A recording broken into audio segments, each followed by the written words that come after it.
Esta es la comunidad cristiana virtual. Vamos a ser familia, una comunidad, todos juntos. Bienvenidos.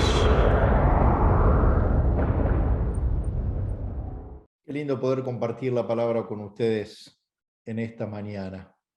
Y el tema que el Señor puso en mi corazón es dos reinos. El reino de acuerdo a lo que la Biblia nos habla del reino y de acuerdo a lo que nosotros en nuestra cosmovisión tenemos como reino. Quiero comenzar con un pasaje de 2 de Samuel 7, 6 y 8 y después versículo 16 de 2 de Samuel.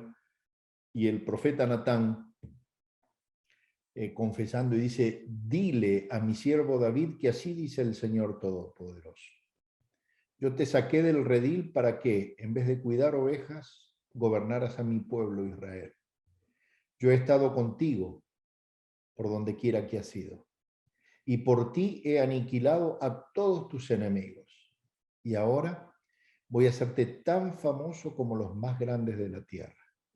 También voy a designar un lugar para mi pueblo Israel, y allí los plantaré para que puedan vivir sin sobresaltos. Sus malvados enemigos no volverán a humillarlos como lo han hecho desde el principio, desde el día en que nombré gobernante sobre mi pueblo Israel. Y a ti te daré descanso sobre todos tus enemigos. Tu casa y tu reino durarán para siempre delante de mí. Tu trono quedará establecido para siempre.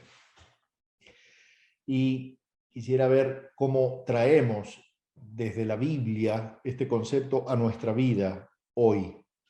Lo primero que se me ocurría reflexionando en este mensaje es que si vivo, por ejemplo, en la monarquía de Inglaterra, si viviendo en Inglaterra, en el Reino Unido, no podría pretender vivir bajo las reglas del rey de Suecia o de la monarquía belga. Estaría viviendo bajo las reglas del rey de Inglaterra. El tema del reino en la Biblia es tratado muchas veces. En las parábolas de Jesús es donde encontramos el mensaje que está en el corazón de Jesús. Y Jesús enseñaba con parábolas. Y en muchas de estas parábolas hay un tema recurrente, un tema al que Jesús le dio mucho énfasis, le da mucho énfasis, y fue muy importante para sus enseñanzas. El reino de Dios o el reino de los cielos, de acuerdo al evangelio que lo estemos leyendo. Y ahí podemos ver claramente que era un tema de vital importancia. A través de todas las parábolas del reino, ya sea de Dios o de los cielos, Jesús va articulando una enseñanza que nos lleva a comprender a Dios y a comprender la intervención de Dios, una intervención redentora en medio de la historia del mundo. Recordemos que esa era una cultura que fue traspasada y afectada por diferentes imperios. El pueblo de Dios vivía en una cosmovisión donde estaban en ese momento bajo las reglas y el dominio del Imperio Romano, pero lo habían estado del griego, del ptolomeo, del persa, del caldeo, del asirio, del egipcio. Entonces, este concepto que trae Jesús de rey y reino iba a romper todos los esquemas que ellos tenían en la mente o en la cultura de la que estaban acostumbrados. El rey de ese reino, digamos, el Señor de ese reino, en las parábolas de Jesús, ve los dolores, escucha el clamor, desciende para responder con autoridad al cautiverio, a la aflicción, a la necesidad del pueblo. El reino para Jesús era la manifestación extraordinaria y concreta de la soberanía divina en medio de la historia. Reino, reinado, gobierno, imperio, dominio, son todas ideas que se van formando en nuestra cabeza, de acuerdo a nuestra mirada. y de acuerdo a lo que la cultura nos deja ver. Si hoy hablamos de gobierno, imperio, dominio, reino, reinado, vamos a tener una noción de acuerdo a lo que estamos acostumbrados por ahí a leer en los diarios. Pero ahora los invito a que llevemos todos esos conceptos basados en lo que dice la Biblia. Sí, la idea básica que transmite esa palabra es poder y dominio, autoridad y potestad. En los evangelios, esa expresión se repite casi 100 veces. Solamente en los evangelios de Jesús. La gran mayoría de las veces se alude al reino de Dios. Un dato es que en Mateo, por ejemplo, ese mismo concepto de reino de Dios se presenta como reino de los cielos, quizás para evitar la posibilidad, porque acuérdense que Mateo le escribe a los judíos y a muchos maestros de la ley, mucha gente que era farisea, saducea, publicanos, y entendían que no podían tomar el nombre de Dios en vano. Entonces era muy arraigado ese concepto, la tradición judía, de abstenerse de pronunciar el nombre divino. Por eso Mateo probablemente lo llame reino de los cielos, pero está hablando de lo mismo. Ahora, Jesús, cuando nos enseña de reino, contrapone dos reinos. Por eso el mensaje se llama dos reinos. El reino del mundo o del diablo, por ejemplo, en Mateo 4:8, cuando Satanás le ofrece a Jesús los reinos del mundo. Si se los ofrece es porque los tenía. En Mateo 12, 25 y 26, habla del reino dividido. En Mateo 24, 7, habla de un reino contra otro reino. En Marcos 6, 26, habla de un rey, Herodes, y de un reino, el reinado de Herodes. Pablo también habla de reinos. El concepto de reino no es infrecuente en la literatura paulina o en el libro de los Hechos. Primera de Tesalonicenses 2:12 dice que una vida digna de Dios es la que nos llama a su reino y a su gloria. Vida digna de Dios, en Dios, a los ojos de Dios. Gálatas 5:21, ahí ya nos da una lista y dice los que no van a heredar el reino de Dios. El reino de Dios se hereda. Primera de Corintios 4:20 nos habla de un reino de Dios que no es de palabras, sino de poder. Un rey que se expresa a través de su poder y un reino que se expresa a través de acciones poderosas.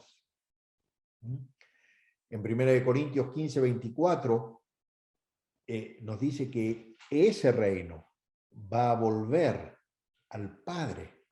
Jesús lo va a entregar de nuevo al Padre. Y en el Apocalipsis de Juan es el único de los apóstoles, salvo Pablo, que menciona en sus enseñanzas el reino, y hay 3 pasajes que él utiliza directamente con la expresión reino.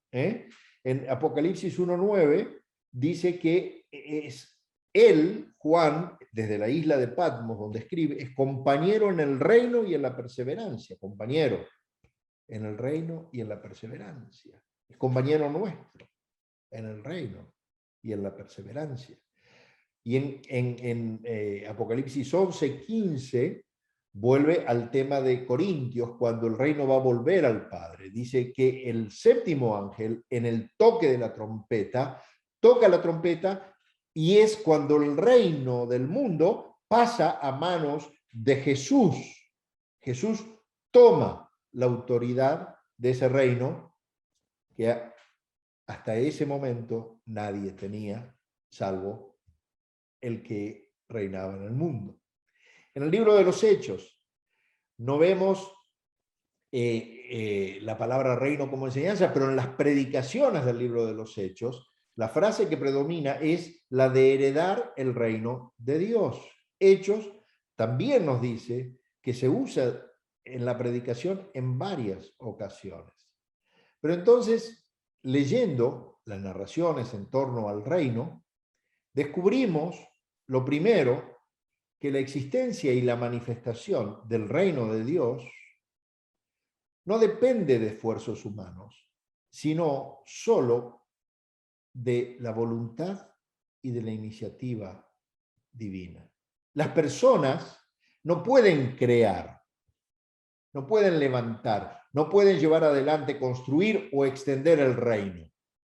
Es el reino patrimonio divino y solo lo reciben, lo aprecian, lo comparten y lo celebran quienes a través de Jesús volvieron a entrar al reino.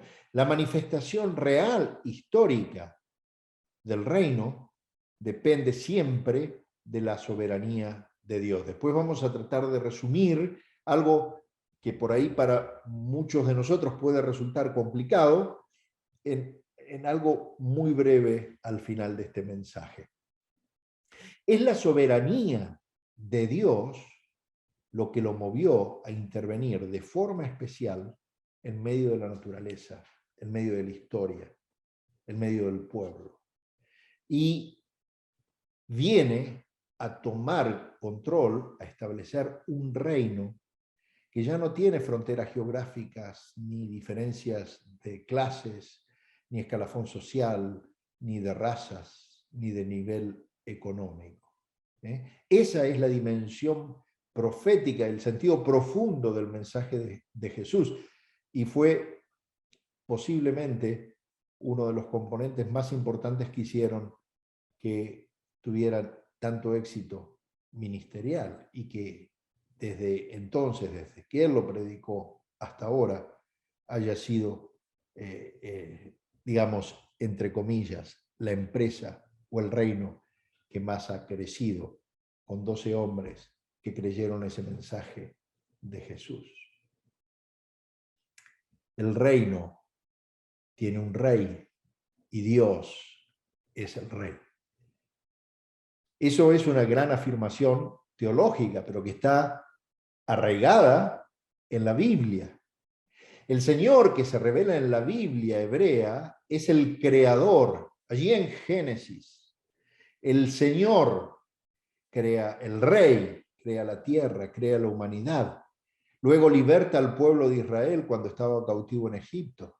Le revela la ley a Moisés, le da los mandamientos, les da normas, ordenanzas, reglas, no para subyugarlos solamente, para propiciar la felicidad, para fomentar relaciones sociables justas, relaciones saludables. Él se hace conocer como el Señor Todopoderoso, el Rey de Reyes, el Rey de los ejércitos, el Señor de los ejércitos. Sale a las batallas con su pueblo, da la victoria contra los enemigos. Él es el Señor de la poesía hebrea.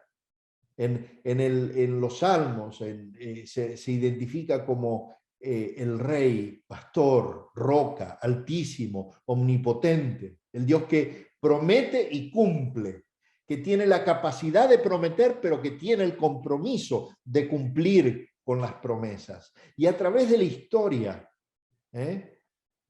Israel puede entender esto, y mientras es fiel a ese compromiso que le hicieron a Dios, ven que el Señor camina con ellos. El reino se hace realidad en medio de las vivencias de ese pueblo. Pero Israel no siempre fue fiel al pacto. Allí, como en Génesis 3, se metió el pecado. El pueblo de Israel pecaba una y otra vez.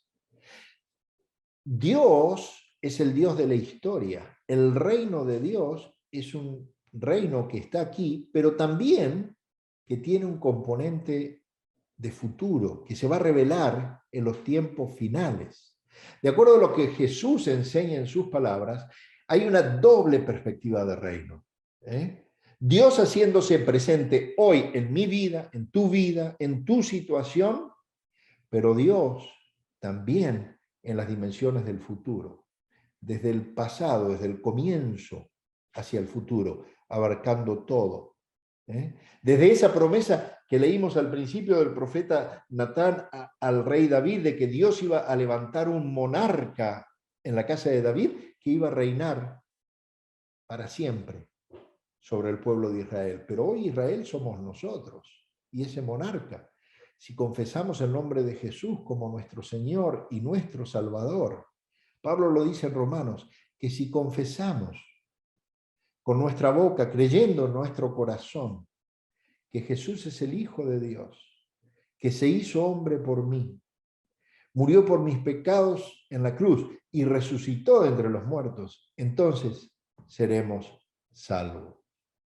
Voy a hacer un paréntesis acá. Con los años y como resultado de las continuas dificultades que en la historia la humanidad tuvo, de los problemas, de las realidades de la vida, a muchos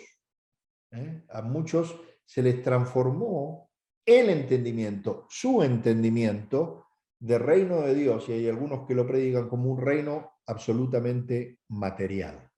Si estás en el reino de Dios, es absolutamente material y estás reinando en este momento. Pero eso es reducir el reino de Dios. Si yo pienso que Dios ya tiene que transformar esto acá y ahora, de alguna manera lo reduzco. Porque no puedo reducir al Mesías. Y ese quizás fue el error del pueblo judío, que no vio porque ellos estaban esperando a una expectativa material, de establecer un reino material con un líder político, con un líder militar que iba a cambiar esa realidad concreta. Sin embargo, el reino viene a cambiar tu realidad para que vos seas parte del reino y ya vivas a futuro. Pero esto, cierro el paréntesis, se lo perdieron muchos. Y ahora llega la historia de Jesús de Nazaret, con el mensaje afirmando el reino prometido que se hacía realidad en su vida a través de su ministerio y de sus mensajes.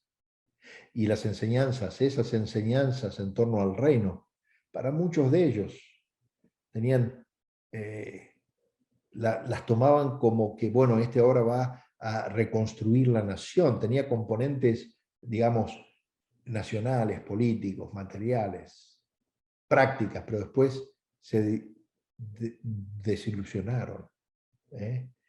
La importancia del tema del reino se pone de relieve de otras maneras también, en que Jesús siempre hacía preguntas antes de comenzar alguna narración de sus parábolas. Y las preguntas incentivan al diálogo y fomentan la reflexión. Me encantan los jueves, ahora estoy extrañando un poco, pero los jueves, por ejemplo, para mí eran muy importantes las preguntas. No estoy porque estoy dando una clase, pero siempre la pregunta no es para ver qué tanto sabes. Cuando alguien pregunta, fomenta y organiza un diálogo, invita a la reflexión. Y Jesús, por ejemplo, dice, ¿a qué es semejante el reino de Dios? Lucas 13, 18. En otra ocasión, 13:20, ¿a qué compararé el reino de Dios? Jesús siempre incentivaba que pensáramos. Pensemos, ¿a qué equiparamos nosotros el reino de Dios? El Señor entiende que los judíos iban a entender bien el mensaje. ¿Por qué? Porque para esas comunidades el término del reino les era familiar. La Biblia hebrea, como les decía, ya lo hablaban, las narraciones bíblicas lo hablaban. Pero para Jesús el reino tenía una dimensión distinta y acordémonos de que Jesús no vino a cambiar la Biblia. Jesús vino a enseñarnos la interpretación correcta de la Biblia. Para Jesús, el reino significaba la victoria definitiva de Dios contra todos los poderes espirituales, políticos, religiosos e históricos que se oponían a Dios, de forma directa o de forma indirecta. El reino para Jesús era esa alma que entendía la revelación e implantaba la voluntad divina para transformar su vida. Y lo estaba presentando en el Imperio Romano, frente a un imperio inmisericordia y a una administración judía violenta. Jesús anuncia el reino como una alternativa a todos los modelos que se proyectaban.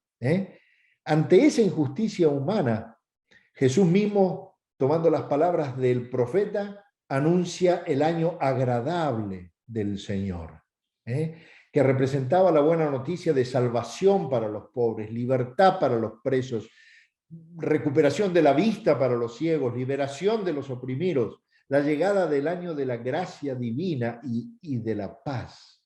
Ese no es un hecho histórico. Jesús enseña que el reino era el triunfo definitivo de Dios contra todas las fuerzas satánicas que atentaban contra la creación de Dios, que es paz, que es justicia, en medio del pueblo, por supuesto, y tú eres parte del pueblo. Jesús, en otras, parafraseando podría decir, decía: hoy llegó el reino a tu vida, el año agradable del Señor. En el momento que aceptás a Jesús como Señor y Salvador de tu vida, el reino se hace evidente en tu vida.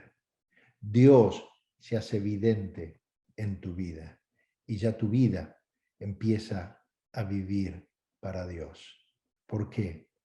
Porque te va a ayudar a entrar en el reino de Dios y ver las cosas desde la perspectiva de reina, no a ser, como algunos piensan, hijos de rey para habitar en un castillo y tener una super prosperidad y reglar el mundo. No, no, no, no.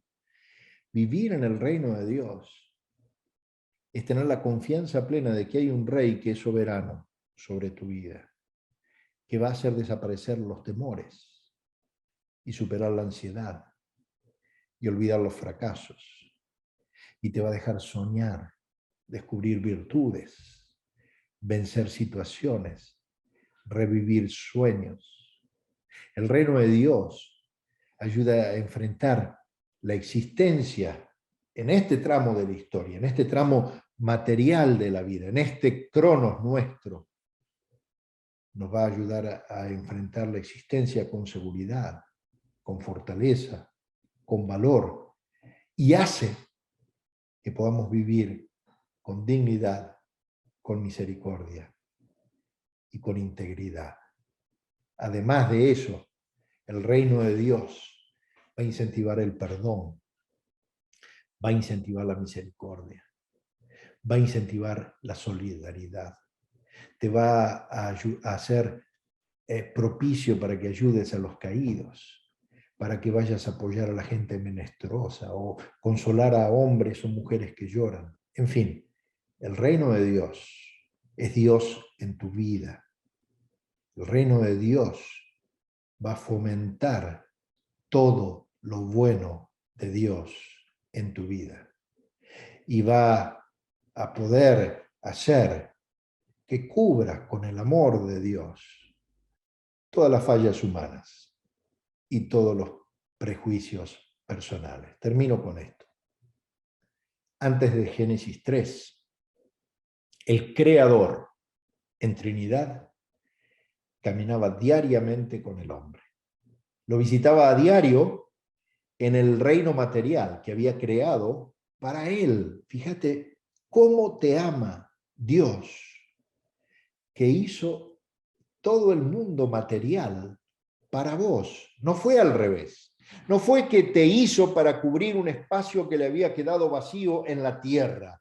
Hizo la tierra, pero con vos en mente, porque la hizo perfecta para que podamos respirar, alimentarnos, tener agua, tener todo lo que el hombre, la atmósfera, la gravedad, la presión, la ciencia nos muestra eso, que este mundo es especial porque Dios lo hizo para alguien especial, que sos vos, que soy yo.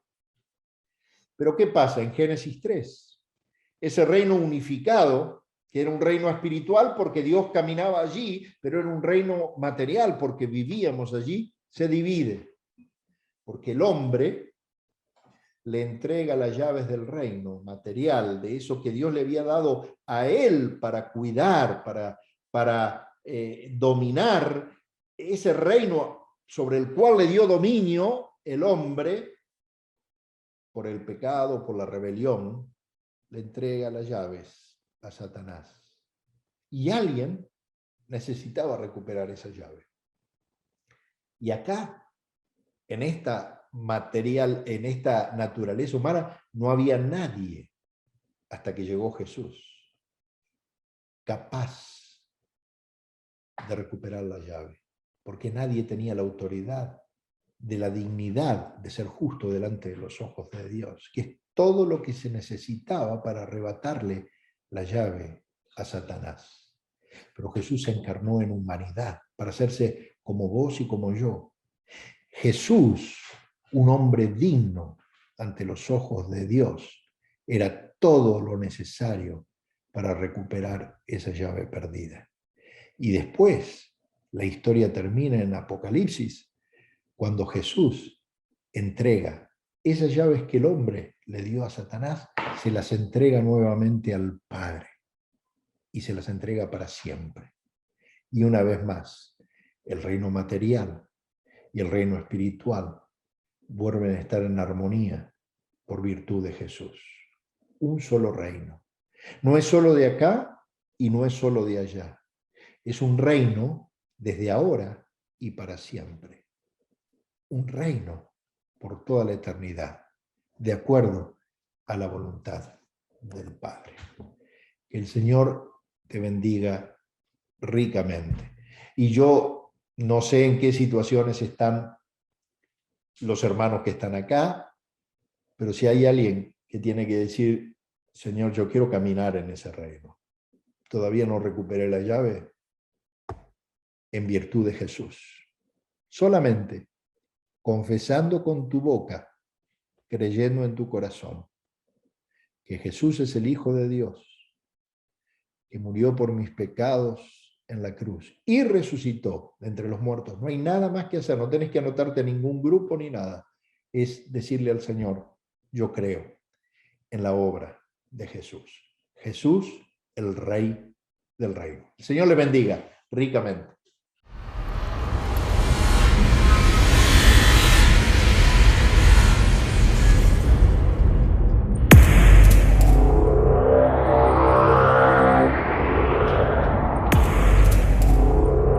Esta es la comunidad cristiana virtual.